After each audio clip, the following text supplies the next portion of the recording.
Y vamos con la primera entrevista de esta noche. Ya se encuentra aquí en CN Plus Estelar la ministra coordinadora de la producción, Natalie Celi, a quien le damos la más cordial bienvenida, ministra. Buenas noches, Ámbar. Gracias por la invitación. Muchas gracias. Bueno, quiero tocar varios temas con usted, pero comenzar con uno que es noticia del momento. Es lo que tiene que ver con este alcohol adulterado. Se hacen esfuerzos para mejorar la producción, que los sectores productivos pequeños participen y todo, pero en este tema en particular de lo que es de consumo humano, deberían haber algunos requisitos, como es el registro sanitario. Hay este vino Tentador, por ejemplo, que se ha estado expendiendo y que también ha tenido metanol.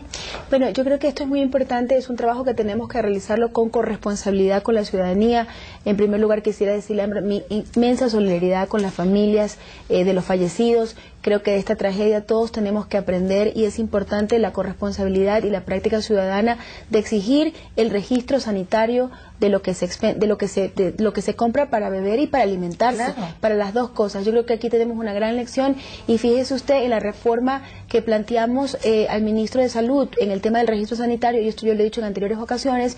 Siempre he dicho que las microempresas, los talleres artesanales, el obtener el registro sanitario no debe ser un obstáculo, no debe ser una barrera, y por lo tanto debemos tener costos diferenciados, como así lo indica la reforma que el presidente anunció hace meses atrás y que está en su proceso de ser implementada, porque el registro sanitario debe ser de muy fácil consecución, es decir, el tema económico no debe ser una barrera. Si el producto cumple con las normas de calidad, y el Ministerio de Industrias también tiene un programa de buenas prácticas de manufactura, las mismas que pueden aplicarse, no importa el tamaño empresarial, lo importante es que trabajemos de manera conjunta.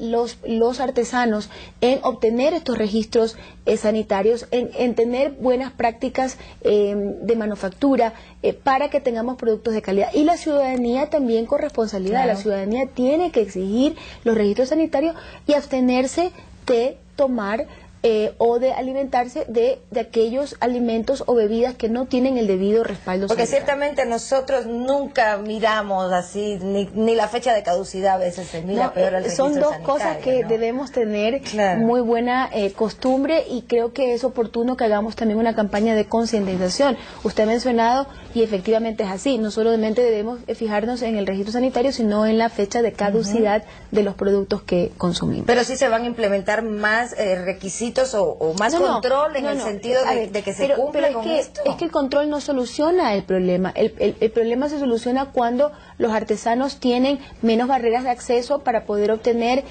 los registros sanitarios. No quiero decir con eso menos rigurosidad, que lo que quiero decir es que el costo de obtener el registro sanitario sea el adecuado. Y eso ya está planteado, es parte de la reforma integral del registro sanitario. Y por otro lado, el tema de la ciudadanía. No se puede controlar hasta el último rincón de la patria. Yo creo que aquí es un esfuerzo que tenemos que hacer entre el gobierno y los ciudadanos en pos de buscar una salud pública y de evitar que estas tragedias sucedan en el país. Se vuelvan a repetir.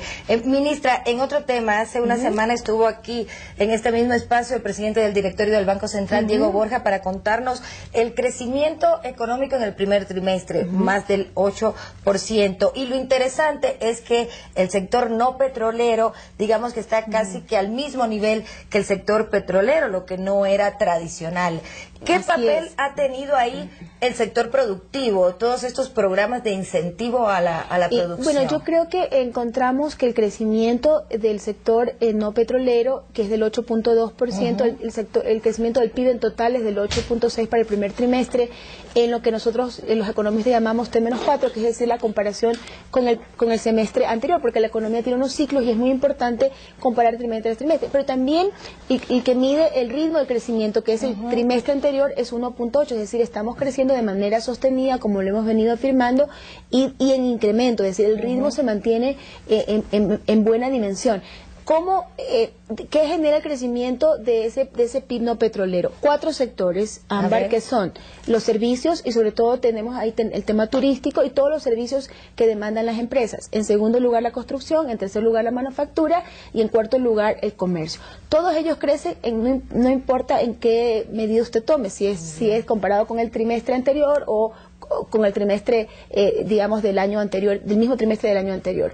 Entonces, estos 4 sectores son muy importantes porque juntos constituyen el 70% del empleo privado. Cuando usted analiza qué factores son, mucha gente dice, no, es que estamos en un boom de consumo porque el Estado gasta más. Yo creo que ahí el analista del IDE, el economista Prado, hizo una presentación muy interesante donde él analiza el consumo de los hogares en T-1, es decir, el consumo de los hogares comparado con el trimestre anterior. Y vemos que el ritmo inclusive comienza a descender, pero está dentro de los límites normales. Y en esto coincido con el análisis que hace la CEPAL, la doctora Alicia Bárcena, que es la secretaria ejecutiva de la CEPAL, donde dice el factor crítico aquí que está generando el crecimiento en Ecuador es la inversión. Y ahí quiero además indicar que no solamente es la inversión pública, sino también la inversión privada. Si bien es cierto, en el año 2007 y 2008 la inversión pública fue mayor que la inversión privada, y recordemos cómo era digamos, en periodos precedentes, donde la inversión pública era el 20% y el 80% es la inversión privada. Esa tendencia comienza a cambiar en el 2009 y sobre todo en el 2010. Pero y nuevamente la inversión privada supera a la pública. Pero hay actores económicos que señalan justamente que todo esto se debe, 1, a la inversión pública y 2, al factor suerte, que este gobierno tiene una suerte enorme. Bueno, yo creo que sí. Pero que programa económico, política económica no hay. Bueno,